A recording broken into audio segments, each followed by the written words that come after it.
Alright guys, welcome back to another Moon Monkey Trades video. This is part 3 of the basics of candlesticks and charting. Thanks you for joining me. Thank you for coming back to the channel if you've been here before. And thank you for coming to my channel if you've never been here before. Don't forget to hit that subscribe button for your chance to win a free pair of AirPods. What I'm talking about today is support and resistance and how to find support and resistance in a chart.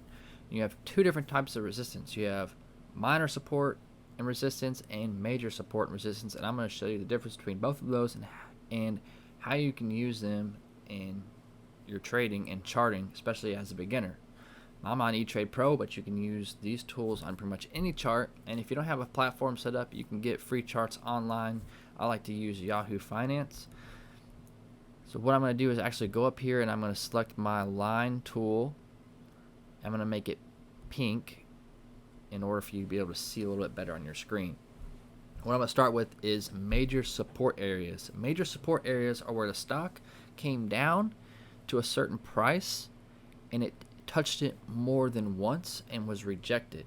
So basically the stock came down and investors and institutional investors believed that that price was too cheap and they decided to get in and buy and go long, and it would do that multiple times at the same price level.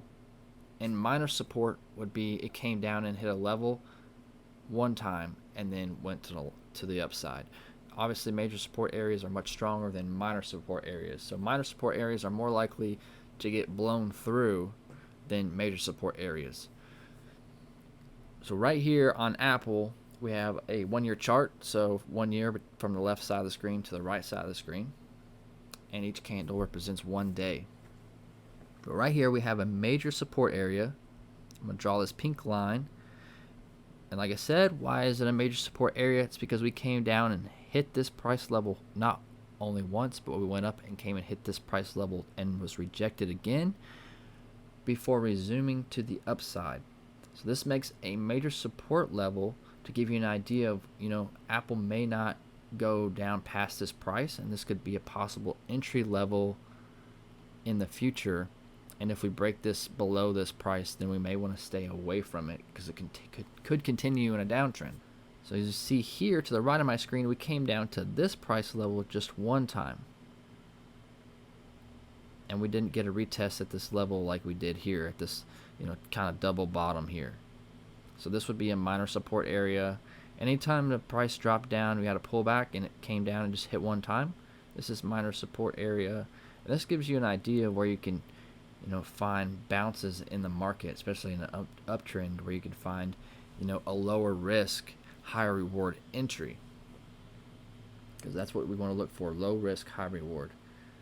So you can just find, all these little minor support areas on the screen. And once you do it so much, and you keep doing it over and over, you'll get used to just, looking at a chart and go, oh, here's support and resistance, without having to, look at the screen for too long and draw lines. And you can see here, I would call this a major support area just because we came down and hit this price twice and it was rejected. But you see what happens when we blow below a support area, people start to sell off in the market until we find ground again here at this support area. So you can use these different levels of support to see, where the stock may stop and head back in the other direction. Now resistance works the same way. You have major resistance and minor resistance, which means, when a stock came up to a certain price and it wouldn't go past it, that would be resistance. So you can see here we have some major resistance in this area here. And just like on the support, we came up to this price, it was rejected, came up to this price, it was rejected, and usually about the third time, that's when it likes to break through. Now a lot of times it'll just take off, but something I look for is a break through this resistance, and then once we break through resistance, this now becomes a support area to possibly buy. So after the third time of hitting this price, we broke through, we came back down, and now this becomes a support area, a minor support area in here, and then you could look for a possible entry to the long side. And then, how do we know? If you couldn't see this whole right side of the screen and you didn't have this history, how would you know when to get out of the stock? well, that's when the resistance comes into play.